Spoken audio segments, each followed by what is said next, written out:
Welcome into Dragon Ball Super Dope. My name's Kyle. Thank you for checking this out. Special extra episode this week. I'm going to say this week because that would imply that I put it out on Friday. We are recording this on Thursday night. We are here to discuss the New York Comic-Con panel that we just had earlier this afternoon. All the information that we just got from it. We live streamed it in the Discord today. A group of us watched it. And from that group in the Discord is my friend Marcus, here to break it down. Marcus, what's up, dude? What's up, everybody? Let's do some super dope analysis of a 46-second trailer, I think it was. Although it's a information-packed 46 seconds, I think. There's a lot going on. There's a ton to keep track of. So, but first, I personally know that I give this panel a big thumbs up, especially when I considered or thought that maybe they wouldn't give us very much. Like they showed us that visual, like the big billboard welcoming people to Comic-Con was of the 4 character designs that we got at San Diego Comic-Con in July. And I was like, that's the fucking welcome billboard. The things that we already saw 2.5 months ago. Great. I'm not expecting much. Temper my expectations. That said, I think tempering my expectations served me well, and it fucking blew me away. I was very happy with how this panel went today. What do you got, dude? Thumbs up, thumbs down? How'd you feel?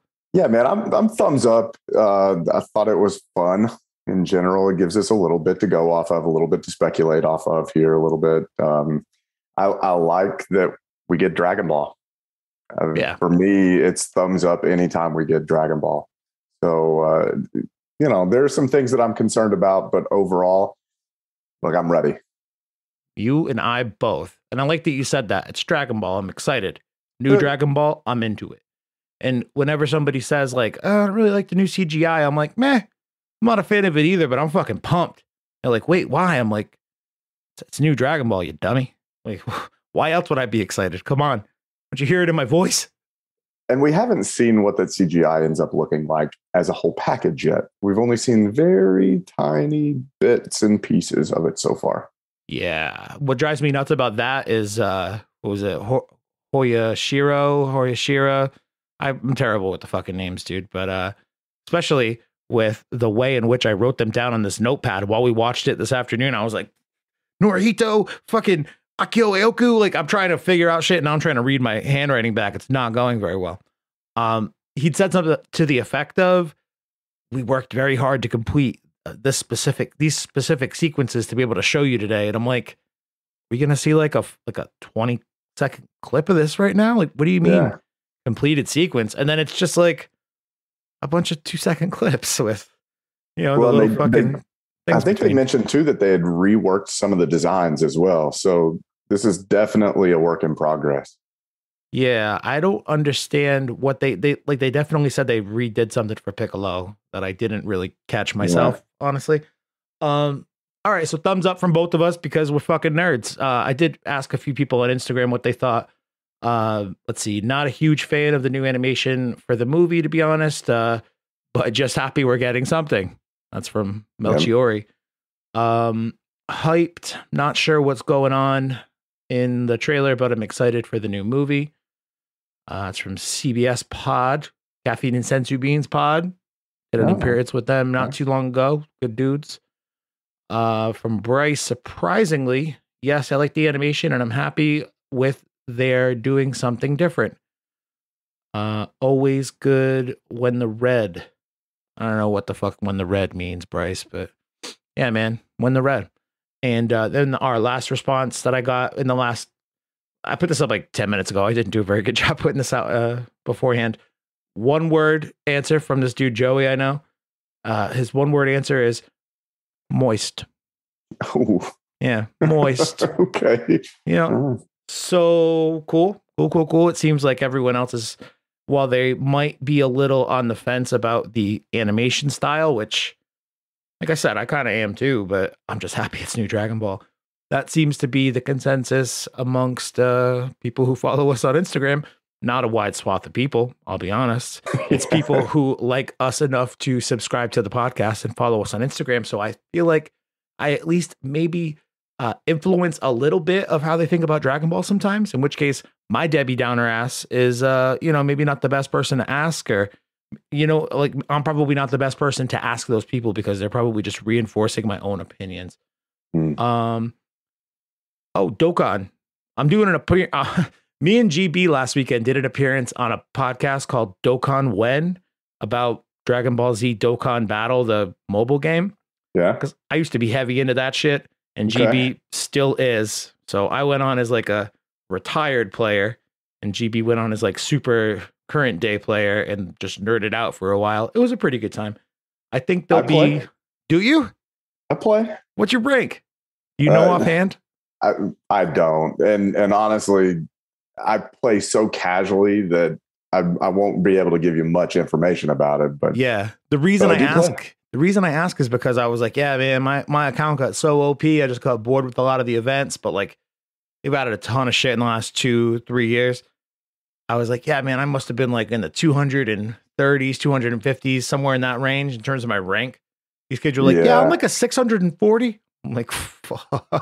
yeah. I started when it first came to North America when they first did the global, and I got into it pretty heavy for a long time. Lost my account, and Oof. then I just picked it back up just because maybe 6 months ago. Damn.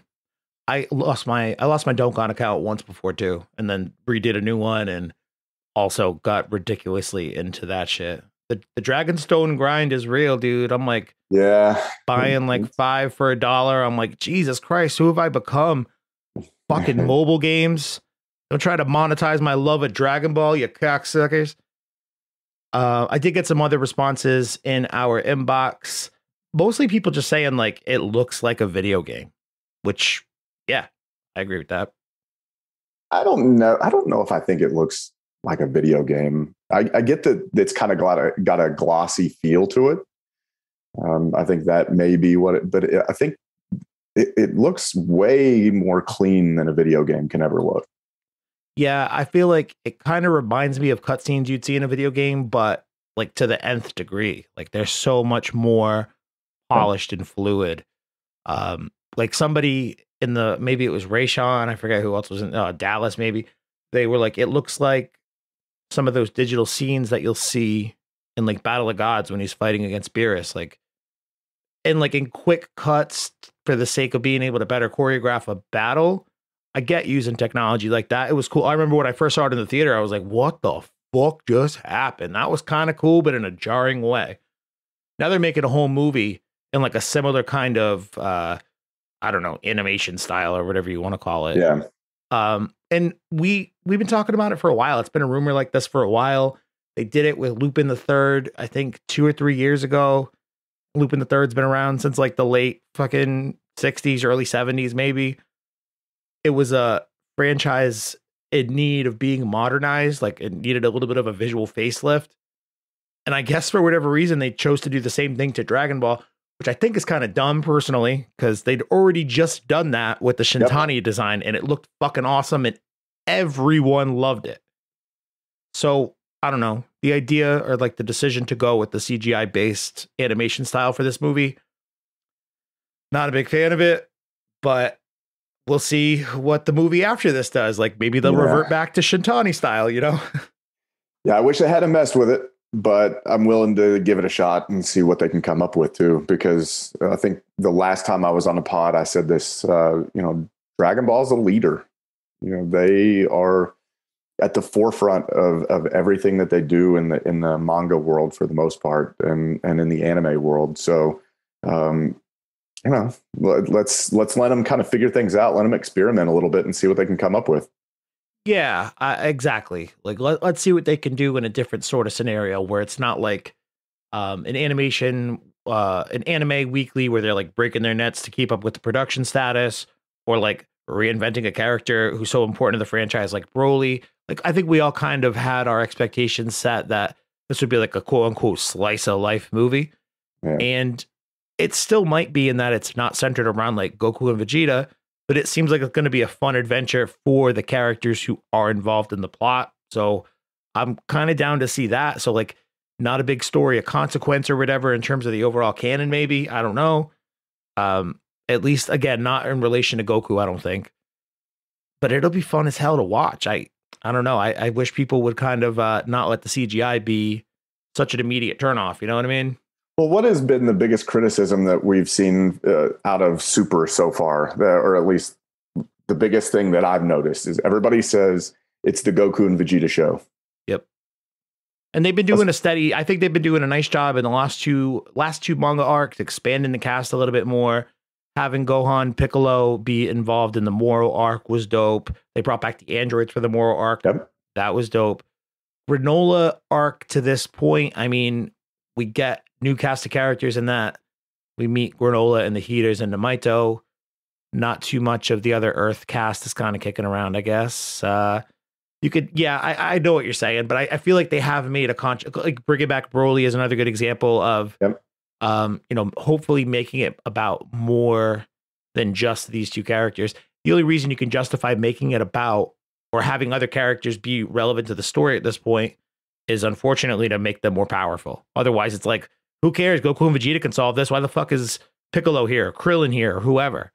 You bring in a character like Broly or Granola, and it's like, oh, okay. These are interesting characters who are on their power level.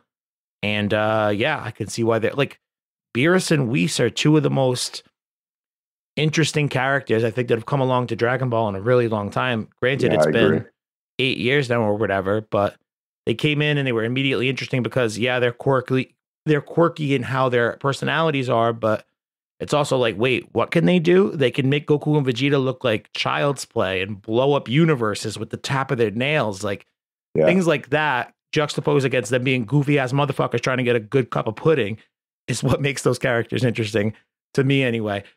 With the retooling of Broly, similar kind of deal. It's like he's a soft-hearted dude who just had a terrible upbringing, but he's also got this crazy upward power that he doesn't have a cap on, can't control himself.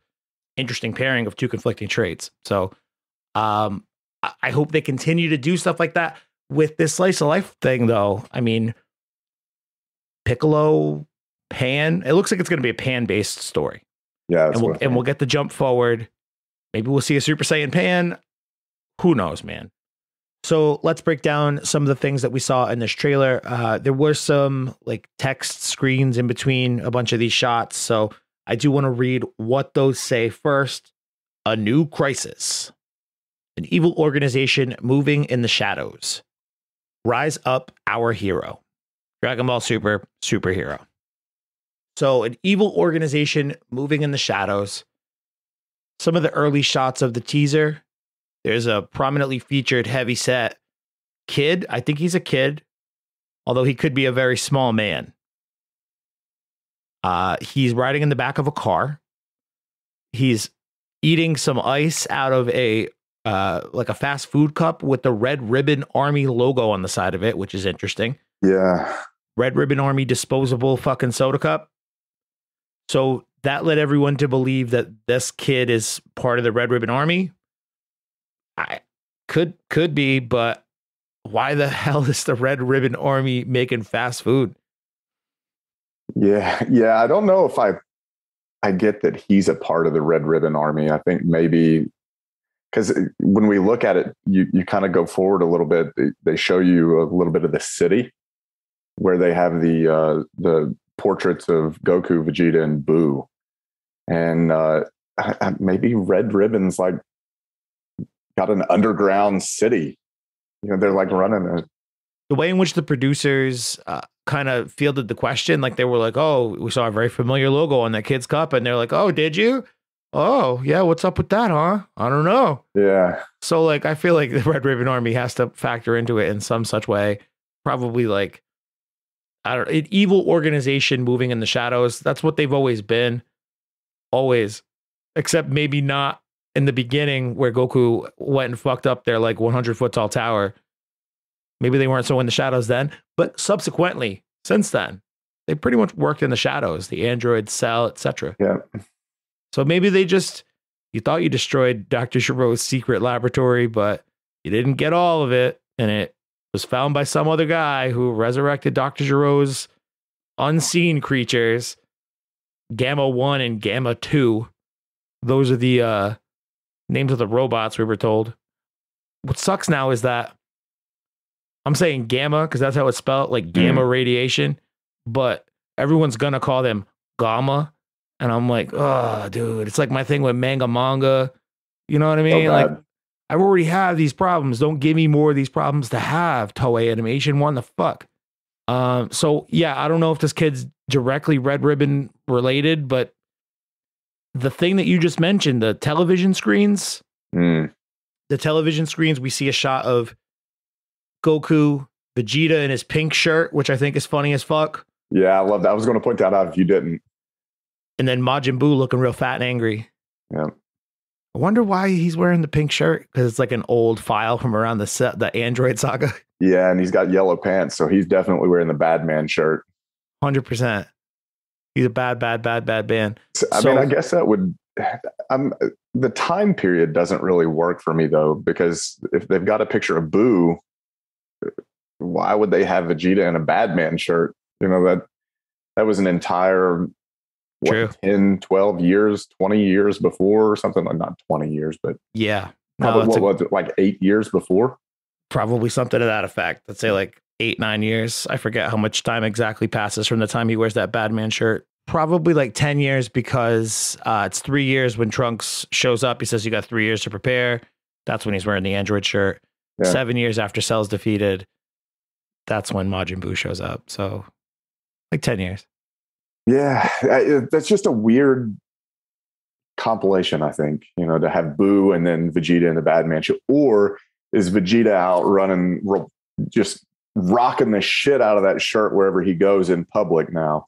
Because, Bulma's a public figure, so Vegeta's got to be a public figure too, right? I would imagine. Yeah, I don't know.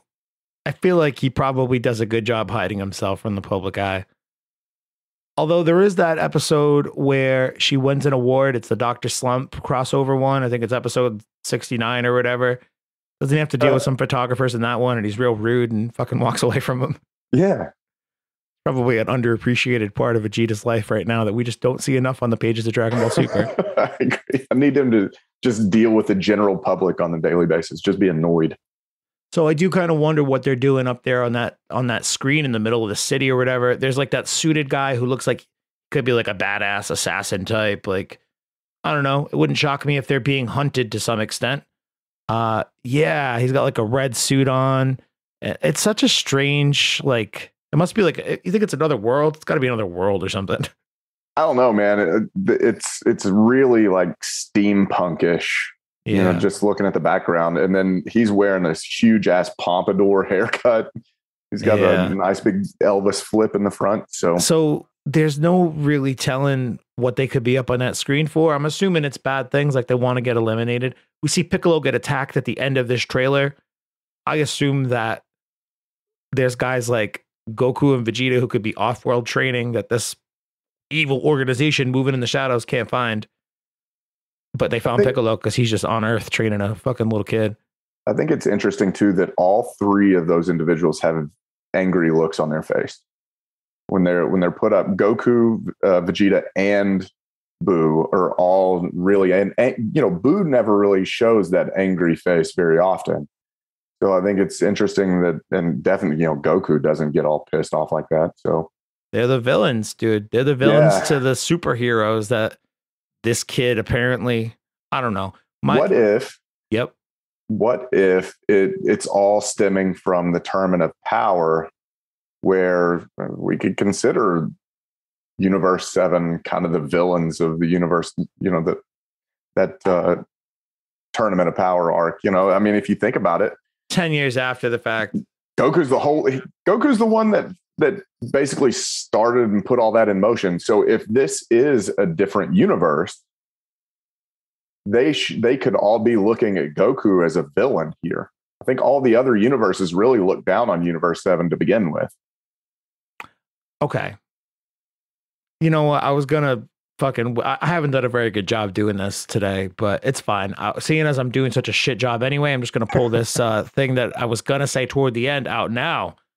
Look at my dick. No, I'm just kidding. This is what I think my pitch of the movie would be now, having taken in the information we got today. All right. In the trailer, in this little teaser. I'm not sure who that little fat kid is. And again, I'm not even sure if he's a kid or if he's a man, but I think that he's somebody who is a fan of superheroes.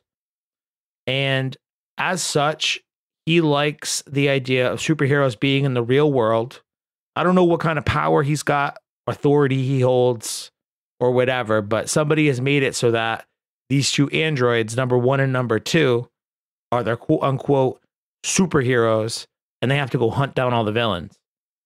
And because they've gone down and hunted so many people, they've now like found the strongest of the strong quote unquote villains in Piccolo, Goku, Vegeta, Majin Buu, anyone else who's related to the Z fighters.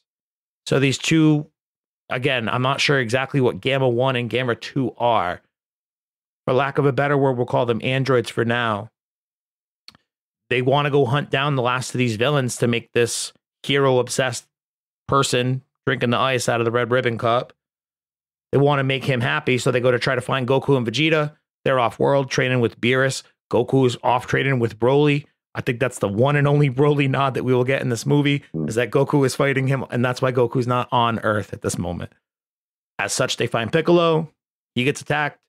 Pan, who is training with Piccolo, trying to go Super Saiyan, she's the one who has to step up and go beat these androids now.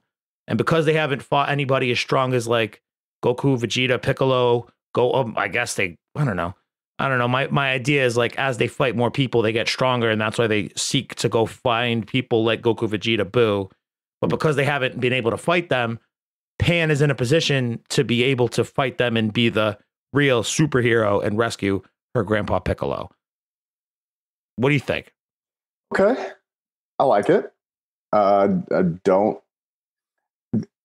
thrown off by their weaponry. You know, the androids, I guess, if we're going to call them androids. Yeah. You know, we keep getting a picture and a shot of their sidearm, which looks eerily similar to the gun that Jocko uses. Yeah, they could be another part of like the Galactic Patrol, or like the opposite of the Galactic Patrol. They could be bad guys. Is it a different universe's Galactic Patrol? Maybe a universe, 11's Galactic Patrol or something like that, which I wouldn't imagine it would be Universe 11, but yeah, I don't know. I just have a tough time thinking it would be inter-universal. I think it's going to be a very Earth-based story. Yeah. And that Broly nod, I didn't see it when we were watching it this afternoon. I forget, was it Victor or Rayshawn? Somebody it was Rayshawn. Yelled it. Rayshawn's like, dude, did you see the Broly in there? I'm like, what the fuck are you talking about? And he sent me the screenshot, and I'm like, dude, somebody just dropped this in on a Photoshop in the last 5 minutes. It has to be that. And then they got to the end of the panel and they showed the teaser again. And no, he's there, clear as day, for about 1/3 of a second. Yeah, you get one frame. So I went back and kind of broke it down frame by frame. And he is present, like his arm is present in one frame. And then you get a full body shot as he's doing a backflip in the second frame. And then that's it. So it is lightning fast whenever you're watching it in real time. So I haven't watched the Broly movie in a long time. At the end of the Broly movie, does he have his armor on still, or does he just have the black shirt on? It's just the black shirt. And in this one, he's only got the black shirt and he's got the green thing tied around his waist. Yeah, his ear. A lot of people came away from this panel today very excited because, oh my God, Broly's in it. And I think it's cool as hell that he's going to be in it. All right. That's first and foremost. Everyone knows I'm not a huge Broly guy. But previous to the last Broly movie, they redid him in such a way where I'm a fan if they bring him around all the time.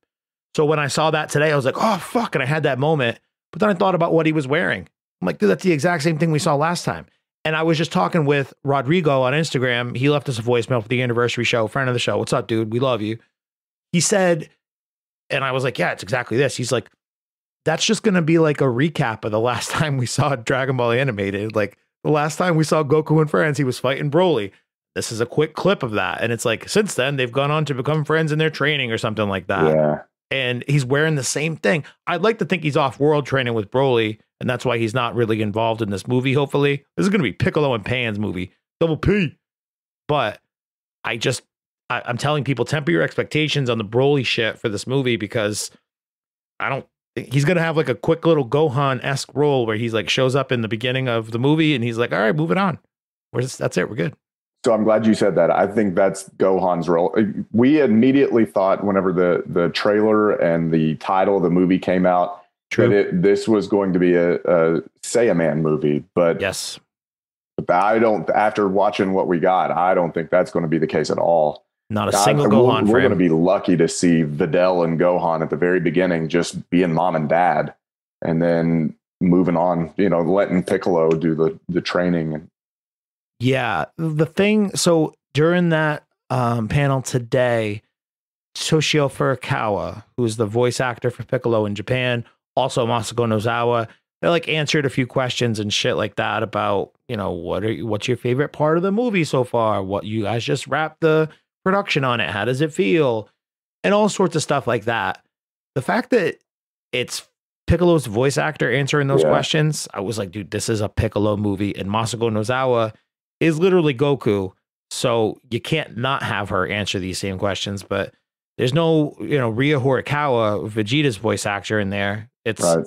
It's for Toshio Furukawa. I'm doing okay right now, I think, with the voice actor names, which is a miracle because those are very similar sounding names, those last two. I'm from Kentucky. I'm not even going to try. Yeah. I'm kind of amazed at myself that I try as often as I do, but whatever, man, it is what it is. The fact that he's being asked those spotlight questions, I think just backs up the thing or the suspicion that he's going to be a prominently featured character. They basically said exactly that today. One thing about that though, and I said it to you before we hit record, was he kind of has this little line at the end where he's like, yeah, he's a good Grandpa Piccolo. And I'm like, motherfucker, we get it. You're raising another kid and you're training another kid how to fight. We already made the Grandpa Piccolo jokes for the last few months. Now you're leading into the meme, man. What the hell? Also, Furukawa. Yeah, Toshio Furukawa versus Ryu Horikawa. Jesus, dude. I'm probably butchering these names so badly right now. I should just stop saying them in such close proximity. Furukawa, great head of hair. Holy fuck. Good for him. Man. Grandpa Piccolo. Looked great. Yeah. Definitely a Piccolo and Pan movie, though, I think. Not so much Gohan.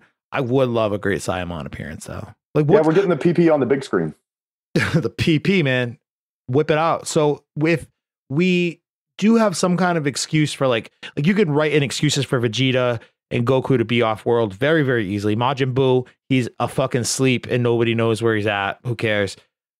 Somebody like Piccolo getting ambushed, I think is what we saw at the end of this trailer. He gets like hit by a couple of blasts before he like looks up, sees them last second, and then I think that's going to be Pan's ascent to becoming the superhero of this movie. But like, where does somebody like Gohan do? Like, where does he go? Is he like taking a Jeff fucking Bezos trip out to space or something? Like, what's his excuse for not being around? He don't leave the house unless it's to go teach a lecture. Yeah, or maybe he's gone back into being a scholar and he's no longer training. And I mean, I can't imagine that they would do him like that after the Tournament of Power, spending all that time and effort to build him back up. It's been 10 years, man. Yeah. They could reset him very easily with this 10-year jump, which I don't know if we've expressly stated during the course of this podcast. I don't know if we said it at the top, but the biggest confirmation for this, the biggest reason I'm excited is because they said this takes place 10 years after Buu.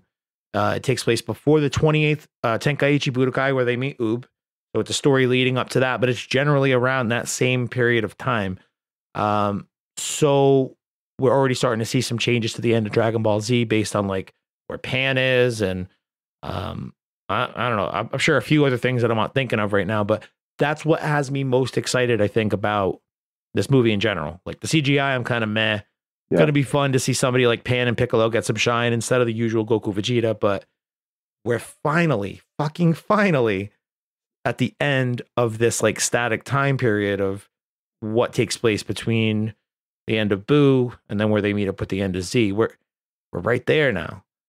Kind of sucks that it's in a movie that seemingly is not going to have a bunch of consequence. Like, we keep going back to the term slice of life. I don't think that's the appropriate term for this because slice of life would imply that not much happens. Some shit's going to happen, just not on the scale that we're used to with Goku and Vegeta. It's going to be on the scale of Pan and Piccolo to try to like make it interesting for other characters for a fucking change. So slice of life, I guess in that regard, it's not really a slice of life. Well, and I guess too, you go back and you think about the character designs that they've revealed for this as well. So they've given us Pan. That was in the very first the San Diego Comic-Con panel.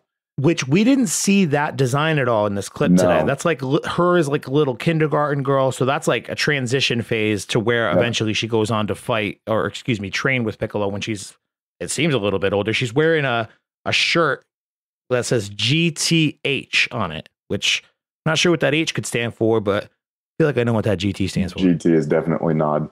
And then we got Piccolo's design. And then we got Krillin's design. And we all thought at the time, I was like, well, that's a random 3 characters, but yeah, Piccolo and Pan are proving to be prominent. Krillin, we didn't see shit for him today. Right. But he was in his police outfit.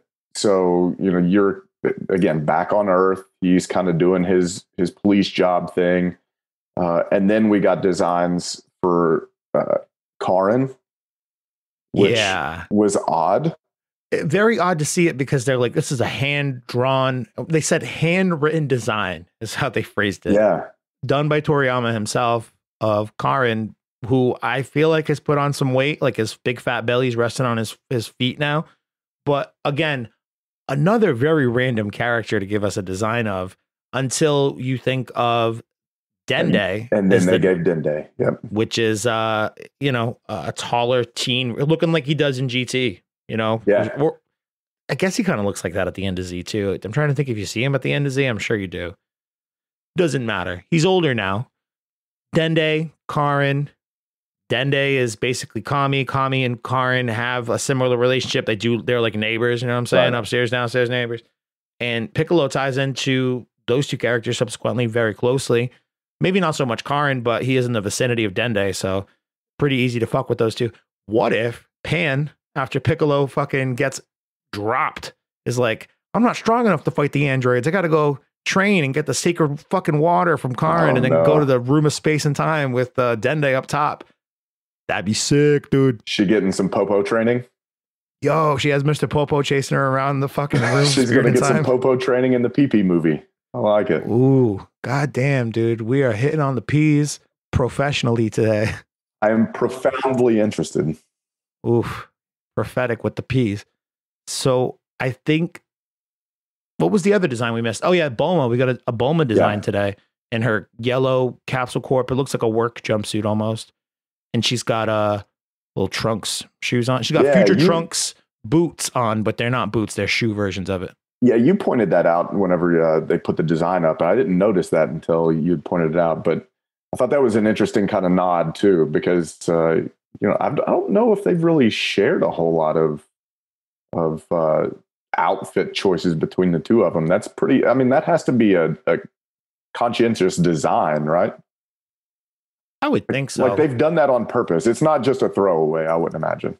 I mean, even Kid Trunks shoes. Jesus. Kid Trunks's shoes. Is that how I should say that? That works. Even Kid Trunks's boots are like similar to that, aren't they? Am I making that up? I don't, I got too deep into it and you put my mind in a pretzel when you said it. And so now I really don't know what I'm talking about. What, you can't follow Kids Trunks's bootses? Nope. No, just in general, when you pointed it out, it wasn't something that I noticed. I just went to Google a picture of it, and yes, they totally have the same boots. Of course I'm right on that. Come on, don't be stupid. Trunks is my favorite character, Kyle. Don't be fucking stupid. Yo, there is a kid who is a rapper called Kid Trunks. Are you fucking kidding me? I'm so goddamn annoyed that kid did that. I don't give a fuck about this SoundCloud rapping ass bitch. Wonder if he's any. Oh my God, is he Asian? That's like a double no. Or is it a black guy who got an Asian to be in the thumbnail of his YouTube video? Dude, the name of the song that I'm talking about, the thumbnail with the Asian man, even though I'm pretty sure it's a black guy. Oh wait, no, it is an Asian guy. It's an Asian guy with a lot of face tattoos. Oh my God. You've gone stumbled down onto the something hole, horrible. Yeah, you're in there. I fucking quit. Anyway, great boots, Bulma. Cool with their shoes now. I love it. Yeah, cool. Bulma's probably going to be in like that cameo capacity like Krillin, we imagine. Police officer Krillin will be. Yeah. I'm so fucking mad there's a Kid Trunks rapper. You're still Kid stuck. Trunks' raps now. What the fuck? Kid Trunks' raps now on SoundClouds. What the hell, bro? Fuck off with your stupid face tattoos.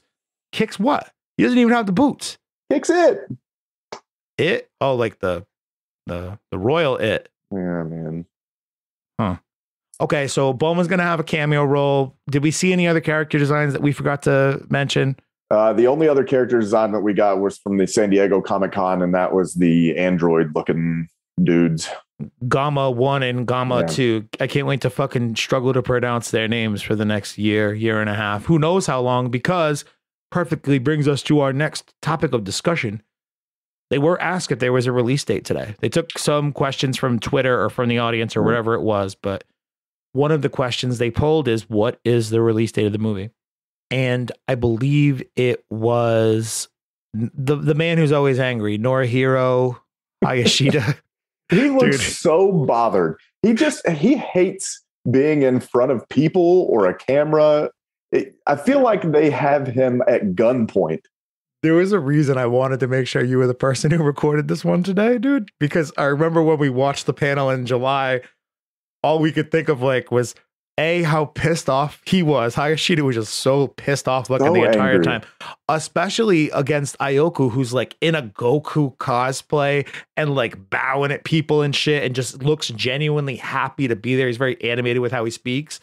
The other guy's just yeah, whatever, who cares? And then it goes to the translator and he's yeah, he said, yeah, nah, whatever, who cares? He looks so unhappy to be there. But you pointed that out to me last time, and also you helped highlight the greatest fucking part of the panel in July. And again, in my opinion, the panel today, our host, Sasha. I am so mad that we've waited this long to talk about Sasha. Yeah, that my bad, dude. Motherfucker is so fresh. He is wearing the freshest suit, and the socks were unbelievable. I gave a full breakdown of his outfit, and as I looked at each piece of his outfit, I started to notice something, and that something was that none of the pieces of his clothing were even remotely related to one another. No. I looked at his pants first. I'm yo, those mustard pants, dude, Jesus. And I saw his socks, pink ass socks. Ugh. And I saw some really I don't know, medium tan shoes. I was yo, mustard yellow pants, pink socks, tan shoes. None of that matches. And then I look up and I'm well, at least his blazer and his fucking pants match. No, they don't. It's a slightly lighter mustard yellow color. And I'm Jesus Christ, bro, you couldn't have at least matched the fucking pants with the blazer. And then I looked at the shirt and it was a white and blue plaid checkered fucking pattern all clashing together at me. And I was just Sasha, I love you, dude, but who the fuck dressed you this morning? I think he dressed himself. That guy is the life of any party that he has ever been in his entire life. He is the happiest person in that room. He just is living the dream right now of standing in front of everybody, getting ready, being able to talk about Dragon Ball and be our host. And for context too, they did that shit all remote from Japan in Tokyo. So when the panel started in New York, they brought out Ian Sinclair, the voice actor of Whis, and Monica Rial, voice actors for Bulma, friend of the show, who they've not done anything on this movie yet. The Japanese voice cast just finished their shit very recently. Monica and Ian Sinclair found out today that they're going to be in the movie. This is how they found out today. Yeah, they asked. Yeah, that was their question. They were hey, you got, when they saw the Bulma design, Monica's yo, all right, cool, I'm in it. And Ian Sinclair's is Whis in it? And they're yeah, no, Whis, cool. We like Whis. I don't think it was a super firm confirmation, but they bring them out of New York to a live crowd, and then they simulcast it with a gay. I don't think there was a crowd. I think it was just Sasha, the two producers. Yeah, I think it was the same translator setup they had. I think it was almost the same setup they had for San Diego. The only difference is they brought the translator in instead of doing it pre-recorded. Yeah. The translator was, I don't like him. The mustache, a little wispy. It was partly the mustache, but also his demeanor. Yeah. I don't know. Something like very arrogant about him. I'm like, yo, I bet you think you're really cool. I could just tell that about you by looking at you. And that's not a good fucking sign. Look, as much as we like Sasha, we hate the translator. True. Because he's not a host. Dude, that motherfucker's outfit, though, is tough to look at. I'm not even kidding. It was very distracting. If he is not animated in some fashion and put into a Dragon Ball, an episode, cameo, something, I'm going to be very upset. You and I both. Anyway, that was a nice little side tangent. I had to get it out because Sasha is just the best. So one of the questions they asked was, what is the release date? And they said it will be released in 2022 in Japan. And I was like, yeah, no shit. We knew that, asshole. That was about as specific as they got. But the question also asked, when will it be released in Japan and America? And I instinctively shouted out, it's going to be a fucking simulcast release. Like, simulcast isn't the right word, but global. A global release. That would be the right way to say it. It's going to be a global release, at least for like Japan and English speaking countries. It's going to come out all at once. It's going to be huge. I've been thinking that for a while anyway. And I've been calling December 2022. So the question specifically asks in Japan and America. They say in Japan, it'll be in 2022. We don't know about the rest of the world. There are still arrangements being made. They even have a disclaimer at the end of the teaser that's like, it's not going to be available in all regions at the same time, basically. But I do think they're still negotiating when it's going to be put out in other countries. And I think the idea of a global release is still very much in play. But I do think it's interesting that he said definitely 2022 in Japan. We don't know when it'll be after that, implying that if it's going to be after Japan, in 2022, it could be in 2023. Yep. Which I think kind of lends credence to the idea of it's going to be a late 2022 release. Release I still call December. Yeah, and with that too, they also said that they were still trying to work out some distribution stuff. So especially globally, they weren't really sure in different regions when that was going to be hammered out. Because and the way that it sounded to me was that they don't really have any solid plans yet for regional releases. They've not started recording any voiceover work, so we know that to be a fact. Because Monica, I think, mentioned that. She said, we haven't recorded any lines. Well, still, I mean, we're in October of 2021. They can go in and do their voice acting work in probably a couple of sessions for a movie, I would imagine. Like, especially, well, I mean, it depends on who the major characters are, I guess. But if it's fucking Sabbath as Piccolo, then I'm sure it's going to be done very quickly. Oh, dude, is Elise Bauman? Is that her last? What the fuck is Pan's voice actor's name? Elise Bauman? I'm not sure. It's something like that. I'm pretty sure she's got an anime podcast too. Like, she fucking needs to be doing that. But I wonder if she's going to still be the voice of Pan or if they'll try to cast a little bit younger. If that's the case, she'll be the other predominantly featured person in the dub. So, I don't know. Interesting.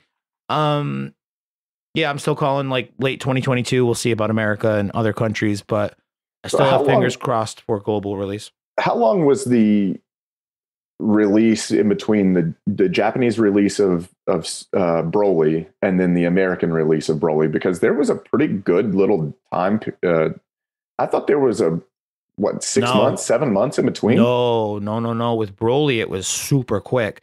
So you're going to find conflicting dates because the technical premiere date for Broly, I think, was like December 14th or something like that. Because they did a small screening in Japan for like an audience of less than 1,000 people. It officially premiered, I believe, somewhere around December 20th of that year, and then made its way over to America, I want to say by the end of January, the following month. So really? Seriously, I thought it was in like March or April. I'm pretty sure it's like a 6 or 7 week delay. I'm going to double check it just to make sure I'm not spreading misinformation, because I could be. I make shit up all the time. Don't fucking take me as gospel ever. But let me just double check because I want to see. November 14th, it was a limited world premiere, limited to 1,000 guests that were selected via lottery through Shonen Jump. It opened nationwide on December 14th in Japan, and Funimation's English dub had its premiere on December 13th. That's almost as close to a global release as you're going to get. Yeah, and then I was getting January 16th for like United States and Canada, like across the country. So yeah, so seriously, like about a month between the movies. And I forgot that they did the English dub release on the 13th. That's crazy. They did that in Los Angeles. I did not realize that they did that. Then they released it a month later nationally. That's pretty fucking cool. There is almost no reason at all they can't release these movies concurrently, like both, dubs. It might suck for some people in, I don't know, like Britain or Australia. I don't know where they have other different voice casts anymore, or if everyone just uses the Funimation dubs. I don't know. Yeah, I don't know. I know the Brazilian crowd is pretty big. Yeah, the Spanish dub people should definitely hope for a global release as well. And again, there's no reason they can't do it. It's just the audio. It's just the voice acting work. You know what I mean? Like they can do that audio fairly quickly, replace it. Like it's not like they have to reanimate the fucking movie. You know what I mean? Like there's a reason why Masako Nozawa and Furukawa said that they just wrapped up their lines, and it's that they can do their dialogue very, very early on in the process before all the rest of the animation is done. There's no reason they can't do that same thing with the English voice actors. I think it's a pretty good odds that it'll be a global release. I'm with you. It sounds good to me. Fucking fingers crossed, dude. And then last thing I wanted to ask you, the next time we'll get some kind of peek at Dragon Ball Super will be at the annual Jump Festa in Japan, Shonen Jump's convention. So this is a event that we've covered every year on this podcast since Dragon Ball Super went off the air. And that's the next time we'll get a peek at the property of Dragon Ball Super. I bring this up because, and I might have mentioned it on the show a few weeks ago, I don't remember. Bring this up because this New York Comic Con panel was explicitly billed as Dragon Ball Super Superhero. This bill at Jump Festa this year, they just added Boruto and Dragon Ball very recently. Like the previous lineup was announced, they just tacked them on within the last few weeks.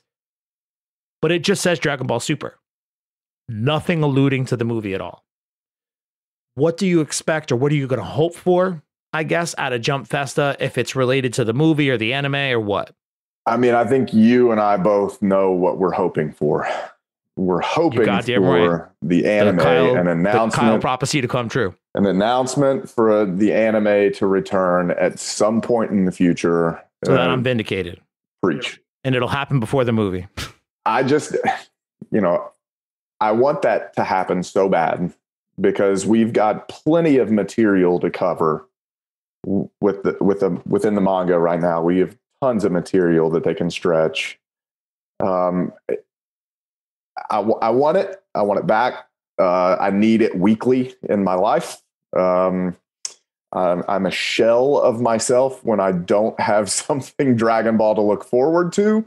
I didn't know that I needed it until Super came back in what, 2016, something like that, 15, 16. 15, but yes, I know what you mean. So, dude, I've been on a fucking downward trajectory ever since that Bardock chapter came out last month. I'm like, dude, what the fuck this? Yeah, my life is ruined. The chapters coming out once a month are just enough to piss me off, honestly, because especially when some of them suck sometimes. It's just not enough for me. So I need an announcement that says that the anime's coming back. Now, if they don't, give me some more details about the movie.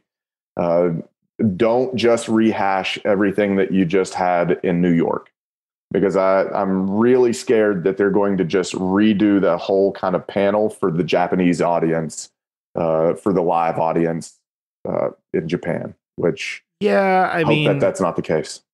I hope not too. They even said it today. They're like, you Americans are getting this before the Japanese audiences. Aren't you excited? And I'm like, yo, the fucking internet exists, bro. You think the Japanese people can't find this shit on the internet? I bet you they can. Same idea for us with Jump Festa. We're still going to figure out what the fuck it was. Somebody will translate that shit. I'm not going to be able to watch it live with like subtitles probably, but I'll still try. I'll still sit there. I don't give a fuck. So yeah, I'm hopeful for the same thing as well. The announcement of the return of the anime. I do think it's very realistic. We could see the return of the anime before this movie premieres, especially if that movie premieres in December of 2022. There's 14 long motherfucking months between now and then. Yeah. So plenty of runtime for them to concurrently finish the movie and get the anime production started. There's more than enough story runway. There really is no excuse to not do it. And again, I don't think it makes sense for them to do a time skip into the future 10 years without having seen the moral arc and the granola arcs properly brought to animation. Doesn't make any sense to flash forward us 10 years in the future and then ask us to go 10 years back in the past to see animated version of fights from the manga. So knowing that and having said all that, does it scare you that they mentioned specifically that you are seeing the newest animation and the newest animation styles when we see the movie previews? Oh, like do I think will it carry over to the anime? No, just in general, because when they said that you're seeing the newest and the most up-to-date character models and things of that nature, do you think that was them saying we are not working on anything else? We're working on making the movies the best that they can possibly be? Yes and no. Like, I don't think they've gone back. I've said it before. I'll say it again. I'll say it a million more fucking times. Dragon Ball Super has not been in production, and I don't think it's in production still yet. I think they are genuinely focused on the movie. That said, a good portion of the team split off from the television show during the Tournament of Power to go start work on the Broly movie. And like, that was a commonly discussed thing. Like, we knew that there was a movie announced. We knew there was a movie announced before the end of the series was announced. And we were like, oh, it's going to be awesome. It's like a Dragon Ball Renaissance. And then a few weeks later, it's like, pull the plug on the television show. Now it's just going to be movies. So that said, I don't think there's any reason why they can't work on both concurrently, but it would make sense for them to allocate most resources to the movie up front and then figure out like, all right, this is how we're going to decide to do the television show. Either in this style. I hope it's not the style. I hope to go back to traditional kind of Shintani style. Hopefully, I hope they go into the Shintani and leave. We said it before we hit record, like to bail on the Shintani style after it went so well in the last movie, and then to be like, this is a refreshing, newest technology, newest kind of like, everyone is gonna either love this movie or hate this movie, and I feel like a lot more people are gonna hate it solely because of the animation style. Bold choice after the Shintani redesigns went so well in the last movie. Yeah, it's hard to take something away that everybody seemed to universally love and then replace it with something so drastic. And not to say that this CGI couldn't be good. It might actually really work. I don't know. We haven't seen it yet. But to take away the Shintani style that was, I mean, across the board, I've not heard anybody say anything bad about it. Nope. I can't think of one person who didn't like those redesigns in the Broly movie. Universally praised. And this, like, it's been very polarizing so far. They will catch some serious hell if it is not well done. Put it that way. Yeah. I don't know. I'm just excited to see a new story, honestly, and get some new characters involved in the mix. See Pan growing up, get to the end of that static time period, or at least approaching the end of it before the 28th Budokai. All right, we can't get out of here without me asking: do we see Goten and Trunks? Oh, yeah. I guess I didn't really think about that. I feel like you have to. But also, I mean, it kind of lends itself to that idea that I was talking about earlier. Like, if they don't have like Goku, Vegeta are off-world, Gohan's off-world doing whatever, he's not a target for whatever reason, why isn't Goten and Trunks targets? You know what I mean? Like, I don't know. I would hope that you'd see them. I thought, did I tell you the other day that I kind of had like a new headcanon pop into my brain where I'm like, oh, it makes sense that they're not old yet? No. Saiyans age super slowly, right? Right. And when we first see Goku, he says he's 14, ends up being 12, doesn't know how to count. And he looks so small compared to Bulma. I know a lot of growth happens between age 12 and 16, but he looks so comparatively younger to Bulma. So flash forward, we got Goten and Trunks now. Goten is obviously little kid Goku, like a reimagined version of him, right? He's going to age slowly too, I imagine. But then he goes through like a big growth spurt in between the end of Buu and the end of Z, where he like looks like a teenager. I guess he is a teenager, right? He'd be like 18 by that point. Yep. Goku's time skip at the end of the OG Dragon Ball before he comes back for the 23rd Budokai. And he shows up in that weird ass garb and he's got the fucking bamboo umbrella. Mm-hmm. people don't recognize him really because he finally grew the hell up for how he's looked for the rest of the series. That probably took place between, I don't know, him being like 15 and 18. So like the idea of Goten and Trunks not really doing most of their aging until they're well into their teens isn't like an unprecedented idea, No. I guess. Uh-oh, what do you got? The only problem that I see with that theory is they are not full-blooded Saiyans. Can we tie Gohan into this as well? Yeah, so I was going to talk about Gohan and Trunks as well, because Gohan and Trunks are half Saiyan. Goten would be, well, I guess Goten would be half. So Pan is going to be a quarter. So, you know, I can see Pan aging faster than Goten and Trunks. But I mean, how old do we think Gohan is at this point? I mean, he still looks relatively young. He still looks, got to be like in his mid-20s to early 30s, somewhere in there. But he doesn't considering really, time chambers and shit like that. But you know, when I see him, I mean, he reminds me of a 25, 30-year-old male. You know, yeah. I mean, he's kind of reached his physical peak almost. You know, so. That's him now as a dad, you're saying? Yeah, I mean, I feel like he's hit his physical developmental peak.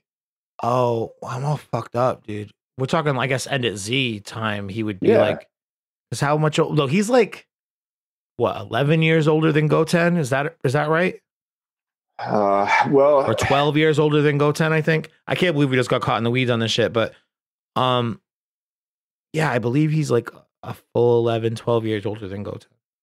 So if he's like in his mid to late 20s in Dragon Ball Super, meaning like the Tournament of Power, right? That would make Goten around 13, which actually totally tracks with where we are in the series, where he should. My point is, there's no way that Goten and Trunks don't age up now. Obviously, they age up, especially given the fucking confirmation of a 10-year time skip. Right. Will we see them or not, though? What keeps Goku and Vegeta away from the main plot of this story? Will that also keep Goten, Trunks, Gohan, other people away from it as well? And if we get Goten, Trunks, do we get Gotenks? Adult Gotenks would be very fun. That would be, that would save this movie for me plot-wise. I don't know, man. I think it's going to be a fun movie regardless. Like, I think, like, the CGI style isn't enough to turn me off. Like, I'm a little like, you should have just kept it the way it was with the Shintani, but whatever, new Dragon Ball story, I'm into it. But I think this is a genuinely good opportunity for them to tell an engaging Dragon Ball story that's not reliant on Goku, Vegeta, or nostalgia. And that's the first time I can say that in a very long time. First time since Battle of the Gods. Yeah. They still relied on a good chunk of nostalgia for sure, but they give us a new, interesting story with a couple of new characters of consequence in Beerus and Whis. So, yeah, I'm excited for this story. Genuinely, I'm fucking pumped. But yeah, I think that's going to do it for Super Dope this week. Next week is going to be a bit of an off week. We'll probably just do I'll probably just do a solo episode with the Chapter 77 drafts. But also maybe you have feelings on this panel that we watched today too. If you're really interested to know what you thought, you can hit me up on Instagram at DBSuperDope, Twitter at DBSuperDope1. Should be an email if you got some long form fucking thoughts. I think that'd be best. That's dbsuperdope@gmail.com. Be interested in hearing your thoughts on this because I'm all over the place. I'm still, I could have afforded to watch it a second time. I didn't have time before we sat down today, but took my notes, while we watch it this afternoon. And there's a lot to digest and chew on and think about. I could feel a completely different way about this in the next couple of days, but today I'm genuinely excited. But let me know what your thoughts are. I'd like to include them in the show. Oh, voicemail, you could do that, 401-213-9596. All these links are in the show notes. If you want to hear me and Marcus do our best Sasha impressions in the last panel discussion, the San Diego Comic-Con discussion, where we pitched some of our, I guess, now completely outdated and completely irrelevant theories on what this movie could be, but still fun. There's a link in the show notes to that as well. Support us on Patreon, patreon.com/Dragon Ball Superdope. And yeah, I'll see you next week. Review the show on Apple Podcasts. Rate, subscribe. You got it. Do the things. Okay? Okay. Did I have enough things to ask you? Did I tell you to do enough stuff? I think a lot of people just already signed off and they were like, fuck this guy. He's asking for too many things. In reality, I'm asking for like 2 things. It's like talk to me and review my podcast. Is that too much for you? My call to actions there, too much for you. And thank you, Marcus. I love you. You're a great host.